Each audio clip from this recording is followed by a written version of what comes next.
If I've said it before, I'm about to say it again. Success usually equals sequel. Also, usually the sequel isn't as well received as the original, but then there are some cases where people like the sequel better.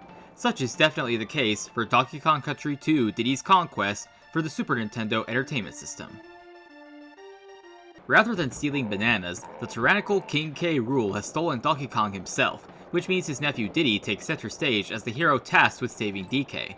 Along for the ride is his girlfriend Dixie Kong, a newly created Kong from the folks at Rareware who, also fun fact for you DK64 fans, happens to be Tiny Kong's older sister. Man, I gotta tell ya, it's a weird feeling seeing the Rareware logo on a Nintendo platform again, even if it's only in a re-released classic game. Which was there in new Nintendo games now. Good old days. Anyway, the story is once again a simple story, but with higher stakes as an actual life hangs in the balance. The graphics here are a slight improvement on the first game, with some enhancements made to the pre-rendered visuals that made its predecessor stand out so much.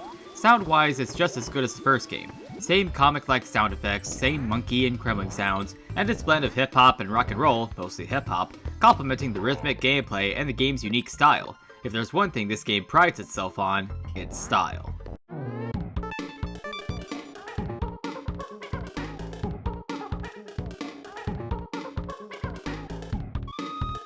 DKC2 continues much of what made the first game so critically acclaimed, even with their gamble of changing who the two leading monkeys are. It's still an engaging and challenging 2D platforming fest where running and jumping through each level has a certain rhythm to it. There's also a good assortment of bonus games to find in each level for collectibles that can later be used to get advice from your fellow Kongs or unlock some hidden levels, so there's more of an incentive to explore and keep your eyes open when you're not trying to speed through for dear life. Hot monkey! Hot monkey! But it's also the level variety. There's a much better mix of levels and themes here than the first game. A volcano, a swamp, a circus, and the by now iconic pirate ship. Each with sets of more unique challenges and way more creative bosses. This all pushed you to understand the abilities of both monkeys, mainly how Dixie's hairspin can be used to help clear wider gaps or get a safer landing between two baddies.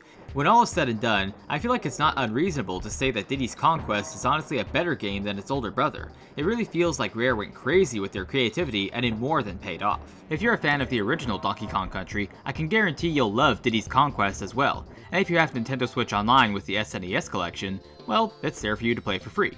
And that's my review of Donkey Kong Country 2 for the SNES. If you like this review, check out my previous reviews of Donkey Kong Country for the SNES and Donkey Kong 64 for the Nintendo 64. See you all next time!